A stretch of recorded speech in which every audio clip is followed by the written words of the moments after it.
अधिक आलोचना करिबा आलोक कुमार वरिष्ठ संवाददाता आम सहित जोड़ी होती। आलोक जी, आपको स्वागत करना चाहती हूँ कनेक्ट न्यूज में। आपसे जानना चाहूंगी बी सुदर्शन रेड्डी इंडिमेंट इनको अभी इनके नाम पे मुहर मरा है। अभी आपसे जानना चाहूंगी ये जो उपराष्ट्रपति का निर्वाचन होने वाला है, ये चुनाव कितना रोचक होगा? बेहद संख्या के हिसाब से अगर बात करें तो अपोजिशन के पास नंबर नहीं है, लेकिन अपोजिशन के पास ये अवसर था कि वो या तो वो सरेंडर कर जाए या स्टैंड ले। तो स्टैंड लेने के लिहाज से सुदर्शन रेड्डी का सामने आना, जो जज हैं पूर्व और लोकायुक्त रहे हैं, जिनका ट्रैक रिकॉर्ड बड़ा साफ रहा है। जब बड़ी बात हो रही है अभी सारे संस्थानों को, खास करके जिस ढंग से इंडी गठबंधन अटैक कर रहा है चुनाव आयोग और बाकी संस्थानों को सरकार को लेकर के, उस बहाने सरकार को वोट चोरी का आरोप लग रहा है, तमाम चीजें लग रही हैं। उस बीच में सुदर्शन रेड्डी जैसा व्यक्ति को चुन के लाना अपोजिशन की ओर से और इंडी गठबंधन की ओर से और उसे चुनाव में लड़वा देना, ये बड़ी बात है। सरेंडर नहीं करना चाहते तो सरेंडर कर लेते, क्योंकि डीएमके जो नाम दिया है बीजेपी ने अपनी ओर से उपराष्ट्रपति के लिए, वो उसके खिलाफ, उनके खिलाफ डीएमके जो तमिलनाडु की सरकार है वो वोट करेगी, इसकी गुंजाइश बहुत कम लग रही।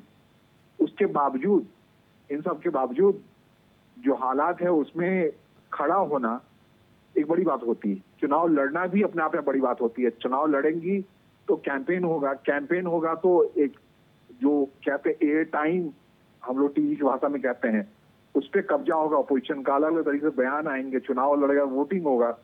तो माइलेज सूरत हाल अगर आप कहें तो अपोजिशन इस हैसियत में नहीं है कि चुनाव जीत ले, लेकिन अब जरूर इस हैसियत में है वो कह सकता है कि मैं चुनाव लड़ रहा हूँ, और लड़ रहा हूँ तब इंस्टीट्यूशन की बात होगी, किन किन इंस्टीट्यूशन के पर सरकार का कब्जा हो गया है। उसमें अगर गोवा के पूर्व लोकायुक्त अगर सुदर्शन रेड्डी खड़े होते हैं और उनके जो पाक साफ छवि है उसकी लेकर पैरवी होती है, तब मुख्य चुनाव आयुक्त ज्ञानेश कुमार हो या बाकी जो भी हो, सीबीआई ईडी को लेकर बात हो रही है, तमाम इंस्टीट्यूशन को लेकर बात हो रही है, वहां पे ये सवाल हो सकता है वहां सुदर्शन रेड्डी जैसे व्यक्ति क्यों नहीं पहुंचते, या वहां जो व्यक्ति बैठा हुआ है वो कर्तव्य निष्ठा से काम क्यों नहीं करता। ये तमाम बातें जो एक तरीके से उभरेंगी, और आने वाले चुनाव, अभी तो तत्काल चुनाव बिहार का है, उसका पश्चिम बंगाल का है, उसके आगे फिर तमिलनाडु, केरल वगैरह का अगले साल। तो इन तमाम चुनावों पे एक असर पड़ेगा। दूसरी बड़ी बात बता दूं मैं आपको कि केंद्र में फिलहाल जो भारतीय जनता पार्टी की सरकार है, पहली बार, तीसरी बार प्रधानमंत्री नरेंद्र मोदी सरकार बैसाखी पर है। बैसाखी कहने का मतलब, अगर चंद्रबाबू नायडू और बिहार में जनता दल यू नीतीश कुमार उसके साथ ना खड़े हो तो भारतीय जनता पार्टी के पास सिर्फ 240 सांसद हैं। जो मैजिक नंबर है 272 का, वो इन दोनों को मिला के पूरा होता है। इनमें से एक भी फिसलता है तो ये सरकार अल्पमत में आ सकती है। तो ये तमाम एंगल्स है जिसको छोड़ना अपोजिशन को अच्छा नहीं लगा, और जिस ढंग से पूरा ये मानसून सत्र जो लोकसभा का है या संसद का है एग्रेसिव है अपोजिशन, उसमें ये उम्मीद की जा रही थी वॉक ओवर नहीं देगा अपोजिशन, तो वैसा ही हुआ। और इंडी गठबंधन का एक जो मैसेज होता है वो मैसेज देना चाहती है इंडियन गवर्नमेंट, इस हारते हुए हाल में भी वो खड़ी है, लड़ रही है, और सरकार को जो घेरने का दायित्व होता है लोकतंत्र में, उस दायित्व को अच्छे तरीके से निभाने की कोशिश हो रही है। ओके आलोक जी, आपसे जानना चाहूंगी, एक तरफ सीपी राधाकृष्णन जी है और दूसरी तरफ बी सुदर्शन रेड्डी जी है, आपको क्या लग रहा है, चुनाव तगड़ा होगा क्या? जैसा कि हमने कहा, नंबर की बात अगर करें, जैसे 272 का मैजिक नंबर आप बता रहा हूं मैं, राज्यसभा में बहुमत का, वो वोटर्स हैं जो कॉलेजियम है उपराष्ट्रपति चुनाव का, उसमें ये लोग हैं। उस लिहाज से देखें तो ज्यादा बड़ा टक्कर का मामला नहीं है, लेकिन चुनाव होता है, उसमें कैंपेन होता है, उन्मुख भाव से लोग बोल पाते हैं कि स्टेज मिलता है। उस कैंपेन में संभव है कि इंडी गठबंधन काफी हद तक लीड कर जाए, जो आने वाले विधानसभा चुनाव है उसमें उसका फायदा हो, या जैसा कि थोड़ा संकेतों की भाषा मैंने कहा, अगर ऐसा अवसर मिलता है चंद्रबाबू नायडू या फिर जनता दल यू को एक तरीके से कॉर्नर किया जा सकता है, जो कुछ ऐसा मुमकिन है, पॉलिटिक्स में और प्यार में कुछ भी संभव है, उन संभावना पर अगर काम कर रही है इंडी गठबंधन, उसमें गलत क्या है। और ये जीत या हार तो जिस दिन मतपेटी खुलेगा उस दिन बता सकता हूँ स्पष्ट तौर पे, लेकिन जो इंडी गठबंधन है वो लोकतांत्रिक निर्णय उसका है कि कैंडिडेट मिल गया है सुदर्शन रेड्डी जैसा। अब उनके सहमति की बात है, वो सहमत होते हैं या नहीं, नॉमिनेशन होता है या नहीं, लेकिन पूरी प्रक्रिया, चुनाव प्रक्रिया उपराष्ट्रपति की बड़ी दिलचस्प हो गई है।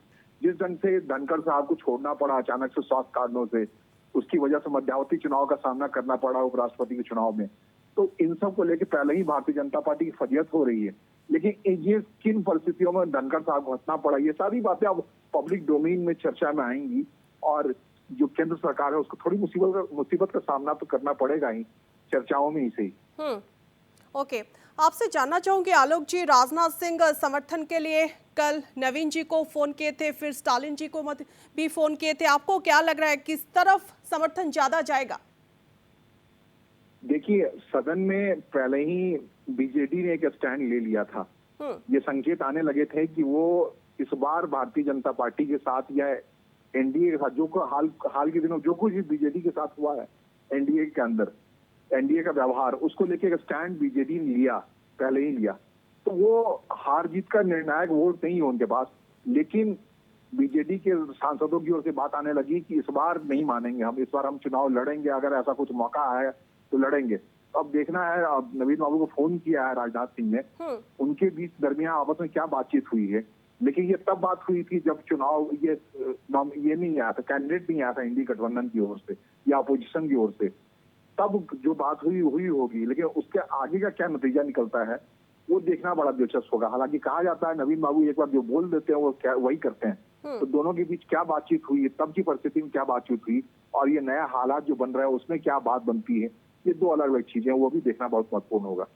ओके, बहुत बहुत धन्यवाद, आप हमसे जुड़े रहे। हमसे तो वरिष्ठ सांबादिक आलोक कुमार आलोचना करते और वर्तमान परिप्रेक्षी जिते ओडिशार कथा आम कहे नवीन पट्टनायक क्या समर्थन करुँच, बीजेडी क्या समर्थन कर नजर अच्छी, कारण राजनाथ सिंह गतकाली फोन करते किंतु से इंडी मेंट पक्षर कौन चेहरा सामना को आसी ना। आज जो बी सुदर्शन रेड्डी को चेहरा कर सारी इंडी मेंट ए परिप्रेक्षी में बीजेडी क्या समर्थन घोषणा कर तो नजर रु दुई बड़ चेहरा सीपी राधाकृष्णन वी सुदर्शन रेड्डी गोटेपटे एनडीए तरफ सीपी राधाकृष्णन को प्रार्थी करा बेले वी सुदर्शन रेड्डी को इंडी मेंट पक्षर प्रार्थी करा ये गोटे कथा कहुपे ये निर्वाचन रोचक होगापी जाऊँगी। उपराष्ट्रपति निर्वाचन सीपी राधाकृष्णन और वी सुदर्शन रेड्डी भितर जो प्रार्थित्व को नहीं ये लड़े ये लड़े हारजीत तो पर कथा, किंतु ये गोटे कथा कहुपे कि